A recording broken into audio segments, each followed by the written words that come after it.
Welcome back. I went out to Times Square recently to ask folks there about their highlights for 2024 and their resolutions for this year. Check it out. What's your New Year's resolutions for this year? Staying healthy and working out. More yoga.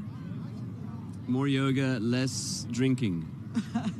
My New Year's resolution, stay fit. I did quit smoking cigarettes 22 years ago, but it wasn't a resolution. I just woke up on New Year's Day and I said, stuff it. Exercising. That went pretty well. Yeah. Any tips for how to keep New Year's resolutions? Set it on your calendar. Definitely set a monthly reminder to keep in focus. Change the scene a bit, make it look like a new chapter in your life, and it makes it easier to do whatever you want to do. Highlights from this year? Well, coming to New York, I'm thrilled to be here. Only a few weeks ago, I saw on Instagram the Backstreet Boys doing the opening of the Rockefeller, and I was sitting there watching that, thinking, "Wow, I'd love to be there." It was the best year, one of the best years. Yeah. How come? Because I came to New York, New Jersey. What are you looking forward to in the year ahead? Oh, looking forward to in the year ahead to make them more happy. How would you describe the year that was 2024 for you? Rough. Lost a lot of people, and so it's just nice to, get here, start anew, so. What are you looking forward to in the new year? Starting my life with my new wife, which is my fiance. We got our wedding coming up, so yeah. Congratulations. Thank you. Any New Year's resolutions yet? Stop bull riding. Yeah, I retired this year, so I gotta stay retired. And how would you describe the year that was 2024 for you? Oh man, busy. What are you looking forward to in the year ahead? Oh, I'm looking forward to my kids turning 18, watching them grow up. I got triplets, so it's a big year for our household. Yeah.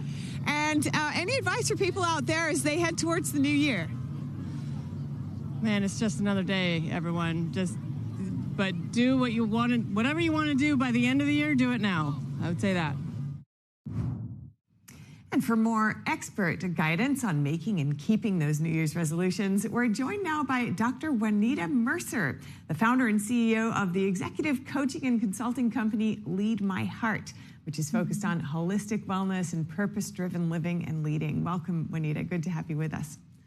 Thank you so much for allowing me to be here today. For sure. Now, regardless of good intentions, it can be hard to keep those New Year's resolutions. How do you make resolutions that have the best chance of sticking? Well, we first have to understand what exactly a resolution is. It's not a goal. We have to tune into that keyword resolve, which means that it really is a personal conviction. It's something that we've resolved to do with intention and purpose. And so that's number one. And then I do want to offer some other tips that's going to help us make sure we stick to these resolutions beyond the next week or next month. And it's important to, again, understand they're not goals because research shows that most people will not fulfill a goal, but something that is a conviction or commitment, definitely. So how can we do that? Number one, we have to make it personal. It's so important that it is your resolution.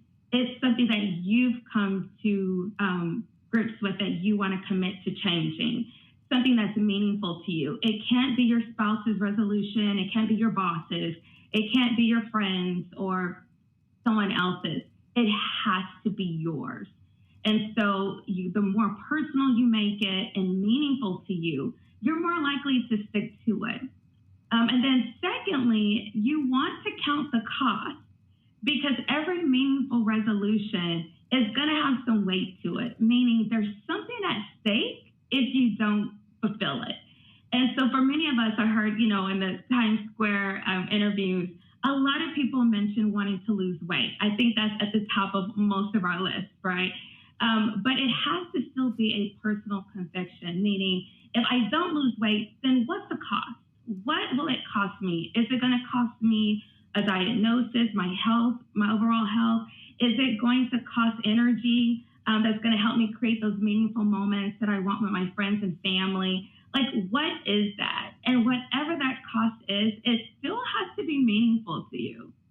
And then the third thing that I would suggest is simplify the intent. We probably have a long list. I mean, we could go on and on about our resolutions and write a paragraph about it, probably.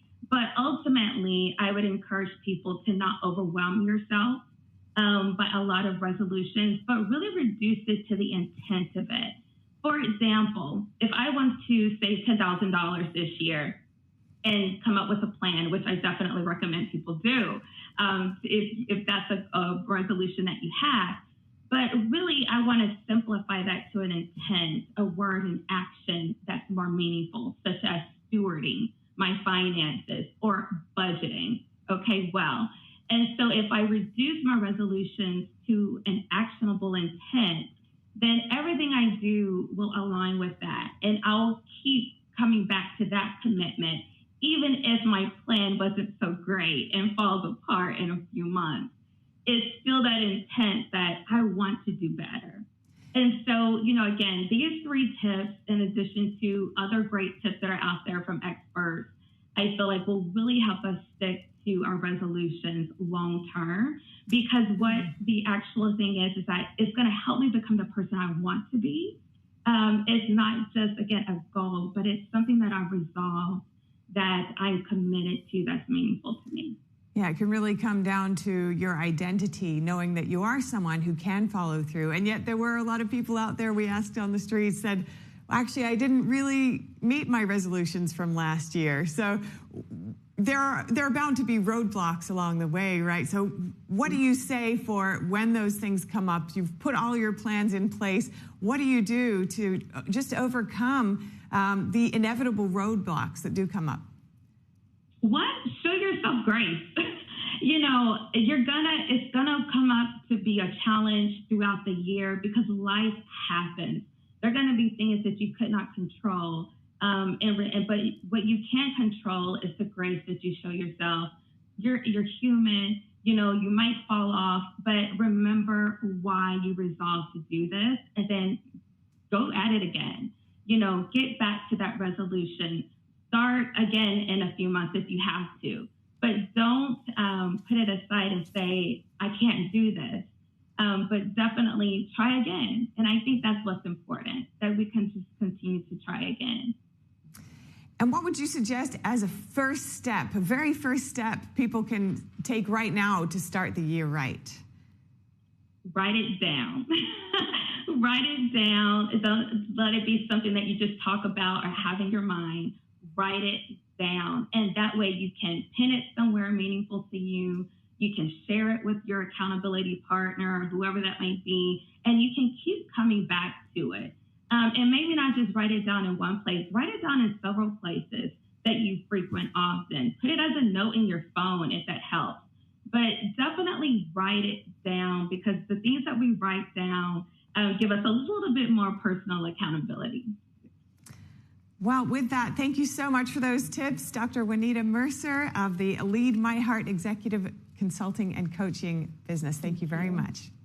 And Happy New Year. Happy New Year to you, too.